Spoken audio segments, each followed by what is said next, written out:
Ramón ya no asistía a ninguna iglesia. Los hermanos habían exhortado en muchas ocasiones, pero él siempre decía lo mismo. Todo lo que ustedes hacen en la iglesia, yo hago en mi casa. Yo oro a Dios, leo la palabra, pongo aparte un dinero para las necesidades de alguna persona. No necesito la iglesia. Y los hermanos no sabían cómo responderle más que decirle el único versículo del Nuevo Testamento que habla sobre congregarse. Hebreos 10:25. Muchos lo conocen.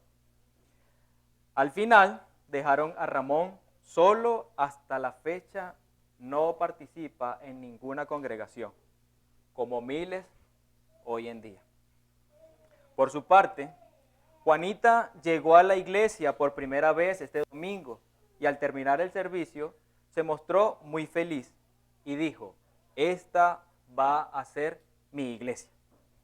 Y que se sentía muy bien aquí y en verdad siguió yendo cada domingo y participando fielmente en cada una de las actividades de la iglesia. Cuando llegó el tiempo, el pastor le preguntó, ¿te interesa ser miembro formal de la congregación?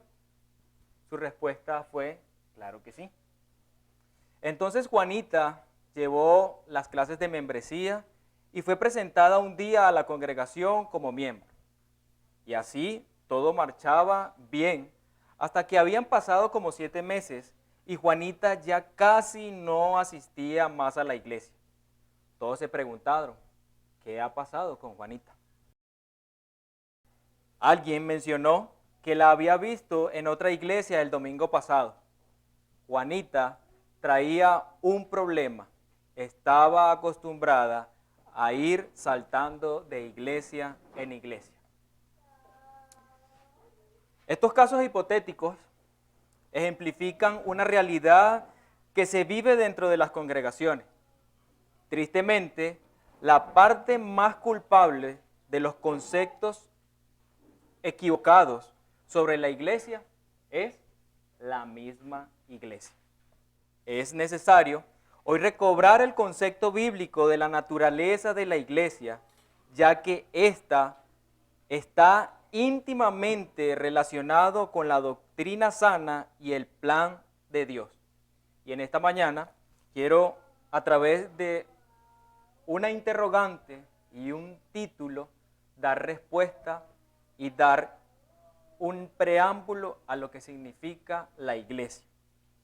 La pregunta que nos podríamos hacer entonces, ya de haber escuchado estos dos casos hipotéticos, ¿será que importa la iglesia? ¿Será que realmente la iglesia es importante? Y el título que le puse a esta reflexión, somos una comunidad viva que da frutos. Somos una comunidad viva que da frutos. Les invito a que vayamos al libro de Marcos, capítulo 11, versículos del 11 al 26. Dice la palabra del Señor. Y entró Jesús en Jerusalén y en el templo, y habiendo mirado alrededor todas las cosas, como ya anochecía, se fue a Betania con los 12. Al día siguiente, cuando salieron de Betania, tuvo hambre. Y viendo de lejos una higuera que tenía hojas, fue a ver si tal vez hallaba en ella algo. Pero cuando llegó a ella, nada halló sino hojas, pues no era tiempo de higos. Entonces Jesús dijo a la higuera, nunca jamás coma nadie fruto de ti. Y lo oyeron sus discípulos. Vinieron pues a Jerusalén, y entrando Jesús en el templo, comenzó a echar fuera a los que vendían y compraban en el templo, y volcó las mesas de los cambistas y las sillas de los que vendían palomas, y no consentía que nadie atravesase el templo llevando utensilio alguno, y les enseñaba diciendo, ¿no está escrito, mi casa será llamada casa de oración para todas las naciones? Mas vosotros la habéis hecho cueva de ladrones. Y lo oyeron los escribas y los principales sacerdotes y buscaron cómo matarle, porque le tenían miedo, por cuanto todo el pueblo estaba admirado de su doctrina. Pero al llegar la noche, Jesús salió de la ciudad. Y pasando por la mañana, vieron que la higuera se había secado desde la raíz. Entonces Pedro, acordándose, dijo: Maestro, mira la higuera que maldijiste se ha secado. Respondiendo Jesús le dijo: Tened fe en Dios, porque de cierto os digo que cualquiera que dijere a este monte: Quítate, échate en el mar, y no dudare en su corazón, sino creyere que será hecho lo que dice, lo diga, le será hecho.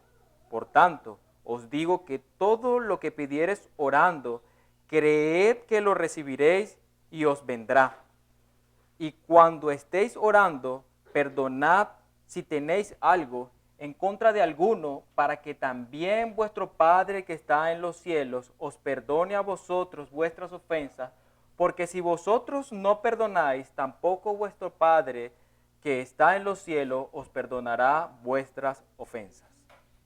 De este pasaje tomé ciertas cosas que noté un tanto interesantes y lo dividí en 3 secciones.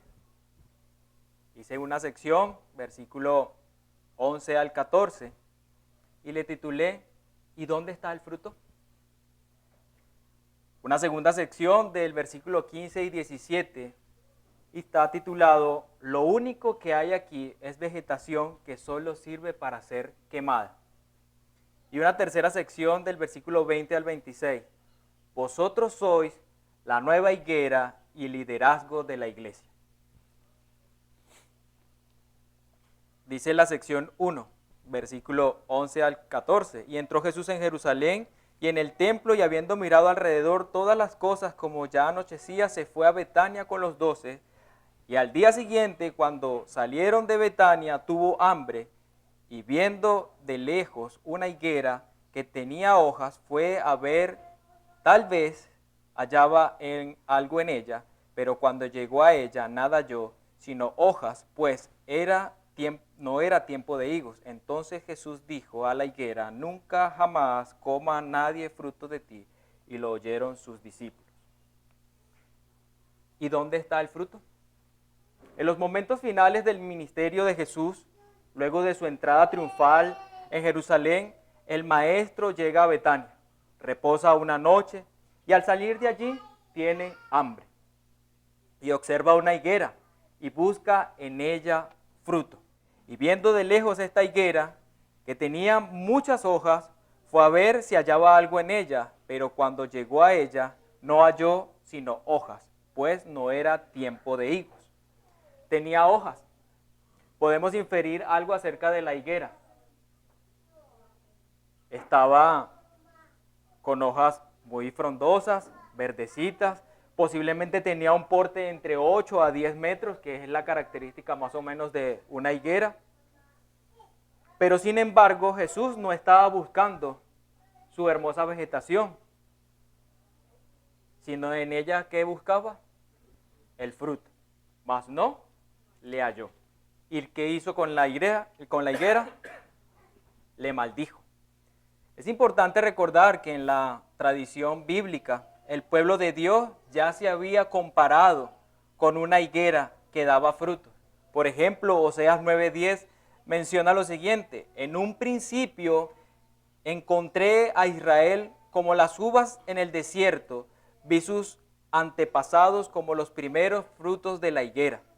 Jeremías 8:13 relata: voy a arrancarlos por completo, no quedarán uvas en la vid, ni higos en la higuera, todas las hojas se secarán, voy a quitarles lo que les he dado.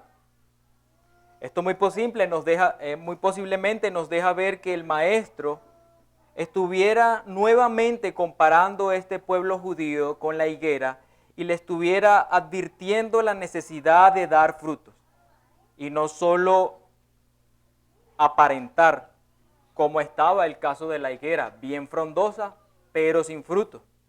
Pero hay algo interesante que dice abajo, al final del versículo 14, y lo oyeron sus discípulos.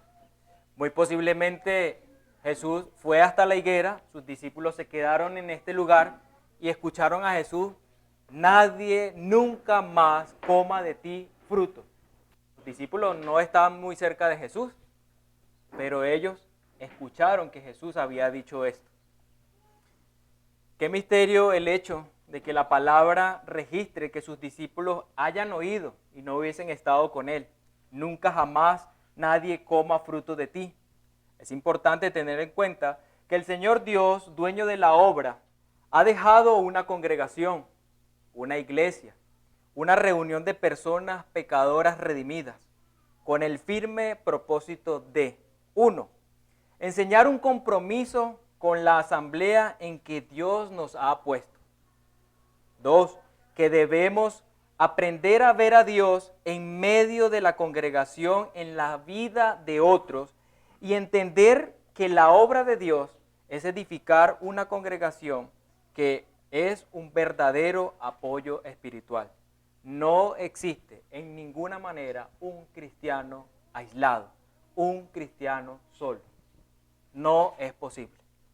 Es allí donde se ve de manifiesto, poniendo en práctica los principios del fruto de nuestra higuera, no solo individualmente, sino también de manera congregacional. No solamente yo individualmente doy fruto, sino todos juntos, todos en un conjunto, también debemos dar fruto. Y esto nos lleva a nuestro segundo encabezado.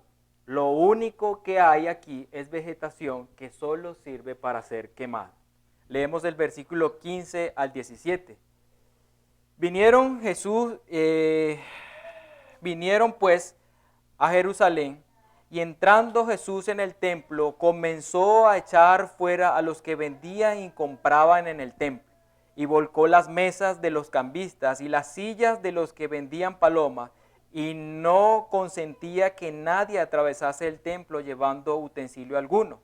Y les enseñaba diciendo: ¿no está escrito: mi casa será llamada casa de oración para todas las naciones?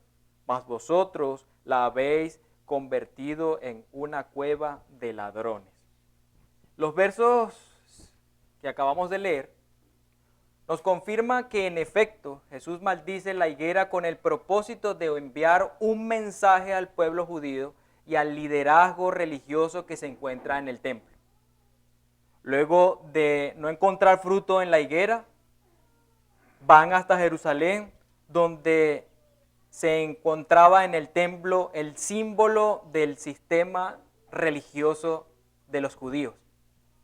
Allí Jesús, el Maestro, hace lo mismo que hizo con la higuera. Fue a buscar fruto, pero no encontró, sino mucha vegetación. El sistema religioso judío estaba corrompido, haciendo de la religión un asunto económico, y ante esta realidad Jesús hace en el templo lo mismo que hizo con la higuera. Les maldijo. Ahora estará seca por no dar fruto. El templo también llegaría a su fin por no dar fruto. El sistema religioso judío ahora sería reemplazado por un nuevo templo, Jesús mismo. Marcos 14:58 registra: yo derribaré este templo hecho por la mano del hombre, y en 3 días lo levantaré, pero sin la intervención humana. Hoy sabemos que Jesús es el nuevo templo y que ya no practicamos un sistema religioso como el de los judíos, sino por medio de Jesús vamos al Padre. Vemos que estos dos eventos de la higuera y el templo tenían el mismo significado. El primero, la higuera, símbolo del pueblo de Dios que no ha dado fruto, y el segundo, el sistema religioso que tampoco ha dado fruto. En ambos casos, Jesús pasa juicio sobre el pueblo y su liderazgo religioso como una comunidad que era muy frondosa, pero sin fruto. Aparentemente presentan lo que no eran. Ezequiel 36, 22 al 23. Vamos allí rápidamente. Dice la palabra del Señor: por tanto di a la casa de Israel, así ha dicho Jehová el Señor. No lo hago por vosotros, oh casa de Israel, sino por causa de mi santo nombre, el cual profanasteis vosotros entre las naciones a donde habéis llegado. Y santificaré mi gran nombre, profanando entre las naciones, el cual profanasteis vosotros en medio de ellas. Y sabrán las naciones que yo soy Jehová, dice Jehová el Señor, cuando sea santificado en vosotros delante de sus ojos. Es necesario entonces recordar que la iglesia es la obra de Dios, es para la gloria de Dios y es una asamblea congregada juntos ante su Salvador y Señor. Todo esto nos lleva a que tengamos cuidado de cómo no caer en la superficialidad, no aparentar en tener mucha vegetación pero poco fruto, que de la misma manera que lo hizo hace más de 2000 años, Jesús el Señor está juzgando sobre nuestro crecimiento como iglesia y nuestra función como miembro de la asamblea, y está esperando de nosotros que demos fruto. Esto nos lleva a nuestro tercera y último encabezado: vosotros sois la nueva higuera y liderazgo de la iglesia. Leamos los versículos 20 al 26 de Marcos. Y pasando por la mañana, vieron que la higuera se había secado desde la raíz. Entonces Pedro, acordándose, le dijo: Maestro, mira, la higuera que maldijiste se ha secado. Respondiendo Jesús le dijo: Tened fe en Dios, porque de cierto os digo que cualquiera que dijere a este monte, quítate y échate en el mar, y no dudare en su corazón, sino creyere que será hecho lo que dice, lo que diga le será hecho. Por tanto os digo que todo lo que pidiereis orando, creed que lo recibiréis y os vendrá. Y cuando estéis orando, perdonad si tenéis algo contra alguno, para que también vuestro Padre que está en los cielos os perdone a vosotros vuestras ofensas. Porque si vosotros no perdonáis, tampoco vuestro Padre que está en los cielos os perdonará vuestras ofensas. Luego del juicio que Jesús emite sobre el pueblo y el sistema religioso, al encontrarse con la higuera seca, el maestro tiene una conversación de enseñanza con sus discípulos. Quiere que ellos sean la nueva higuera y el liderazgo de la iglesia que resurgiría por las enseñanzas del maestro, y hablando con ellos de la importancia que ahora tendría para el pueblo y el liderazgo, tres cosas que menciona en estos versículos. 1, la fe. 2, la oración. Y 3, el perdón. Este maestro, Jesús, espera que esta comunidad, iglesia, asamblea, congregación, o como quieras llamarle, a la cual Él le dio una nueva vida, crea en un Dios que tiene el poder para hacer de lo imposible cosas posibles. Que tenga la certeza de lo que ven nuestros ojos no sea lo último que veremos. El maestro espera que la iglesia o esta asamblea se reúna con fe para esperar grandes transformaciones, sanidades del alma y, por qué no, también del cuerpo. Este maestro también espera que testifiquemos a nuestra comunidad que Dios es real y camina con nosotros. Que esta nueva higuera que lleva frutos de justicia que Él produce en ella mantenga una continua y profunda conexión con el Padre de las Luces por medio de la oración. Por medio de la oración podamos conocer el propósito maravilloso de Él en nuestras vidas. Jesús está esperando de esta iglesia que Él rescató con precio de sangre, no cualquier precio, sea dirigida no solo por una persona. Llámesele hoy líder religioso, pastor, pues porque vemos muy tristemente cómo muchos pastores se hacen dueños y señores de las iglesias. sino que sea a través del Espíritu Santo que está en cada uno de los creyentes, dirigiéndole a testificar, a servir y a la causa de la obra.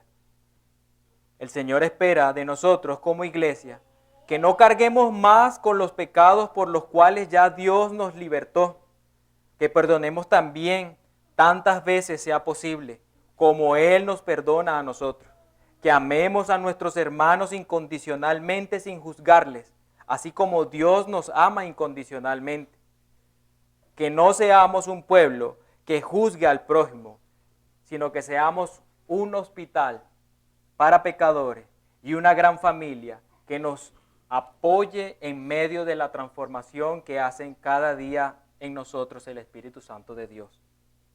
Que vivamos una fe real y auténtica, que reconoce que todos somos una obra en proceso de construcción y entendamos hoy que Dios estableció la iglesia local como lugar central y accesible donde todo su pueblo recibe los beneficios de su palabra.